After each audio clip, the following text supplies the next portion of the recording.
Well, Deb Murphy filed a story for Sierra Wave Media on Monday's standing committee meeting. With a little wordsmithing, the Los Angeles Department of Water and Power's request for an okay on the development of a plan to reduce water allocations for irrigation and mitigation projects in the event of a fifth consecutive year of drought came before Monday's standing committee meeting in Independence. Now, the rewording made it clear the standing committee was making the final decision on a reduction plan based on evaluations and recommendations from the technical group. LADWP wanted a vote, as it did at last Tuesday's Inyo County Board of Supervisors meeting. Only problem, the agenda item was not listed as an action item. Technically, no vote could be taken, though attorneys on each side of the table disagreed on the legality of a vote. And so it went for nearly 3 hours. Inyo Water Department Director Bob Harrington made the same argument he made last week before the supervisors. Everyone wants to be proactive to avoid the drama of last spring, but it's premature to talk about water reductions. LADWP LA Aqueduct Manager Jim Yanada just wanted to follow the long-term water agreement. City Attorney Dave Edwards explained the agreement mandates the standing committee approve any water reduction plan. We're not trying to skip that first step, said Director of Water Operations Marty Adams. We want to take that first step. But Inyo County Supervisor Matt Kingsley couldn't figure out what the resolution did that the committee couldn't do without it. Another sticking point was the fact that there was no plan to approve. In essence, LADWP wanted approval to developing a plan, but Inyo County appeared to prefer to negotiate the terms of that plan within the context of a standing committee meeting.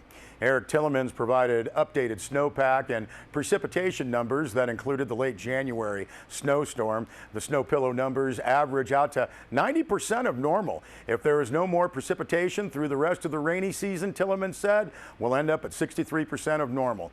Now, as sad as that prospect was, it was a huge improvement over last year and a significant improvement over the first 3 years of drought. And Deb Murphy's full story is on SierraWave.net.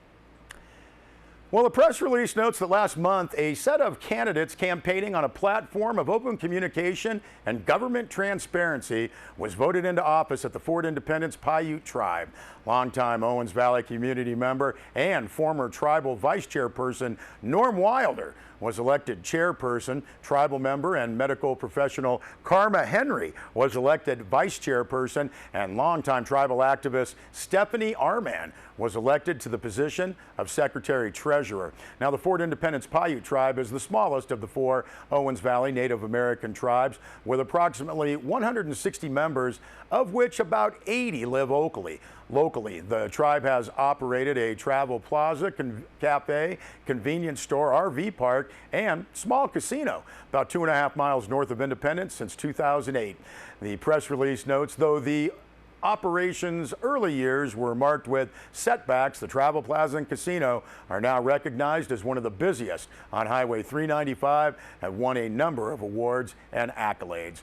Wilder, Henry, and Arman have vowed to continue to focus on growth for their economic development projects and have promised to put in place a clear business plan that will result in continued growth as well as many more employment opportunities for Paiute community members and local citizens alike. Now, when asked what immediate plans can be expected, Norm Wilder replied, quote, "We feel the tribe is in just the right place to progress and move forward with our long-range goal of economic self-sustainability. We have a number of younger tribal members wanting to be more involved in their tribe's business and social affairs. We welcome their involvement and hope their fresh ideas and enthusiasm will continue to help lead the Fort Independence tribe toward a progressive and viable future." And that full press release is also on SierraWave.net. Well, the second Owens Lake Bird Festival offering tremendous opportunities, a press release notes. This is to celebrate migrating shorebirds and highlight the significance of the Owens Lake story and the return of a threatened habitat.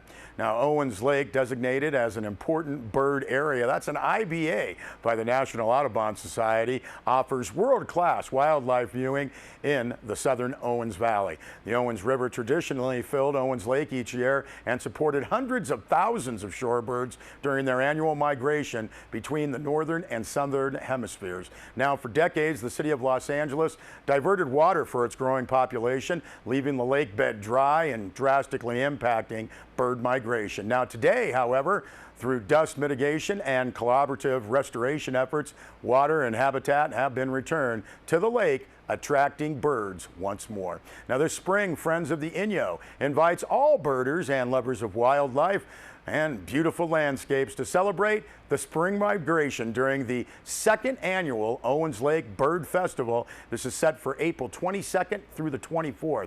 Now, registration for the public begins this Monday, February 15th. For more information or to register, go to friendsoftheinyo.org or give a call to 760-873-6500. And following is a press release from the LADWP. Despite record drought, participants in the 2015 Owens Lake Big Day bird counts, this is separate from the bird festival, for both spring and fall, documented continued high bird use within the lake's dust control ponds. Now, the numbers are especially encouraging, given that several ponds were temporarily offline due to the ongoing construction of Phase 7A of the Owens Lake Dust Mitigation Project, including some ponds that are typically quite productive during the bird count periods. Now, the Owens Lake counts are hosted by the Eastern Sierra Audubon Society and the LADWP each year to determine how many birds visit Owens Lake and help guide LADWP staff and stakeholders in the understanding and management of bird habitat within dust control areas. The spring 2015 Owens Lake Bird Day was held on April 22nd, recorded over 97,000 birds and 57 different species, numbers comparable with previous non-drought spring counts. Also, for the fall 2015 count held on August 20th, in the midst of one of the state's most severe droughts on record, over 14,000 birds were seen. Now, this is particularly impressive given that late summer is always a tough time for water birds in the Eastern Sierra, as water sources are typically at a minimum for the year. The full press releases and bird numbers are posted on SierraWave.net. We'll be back with weather and sports.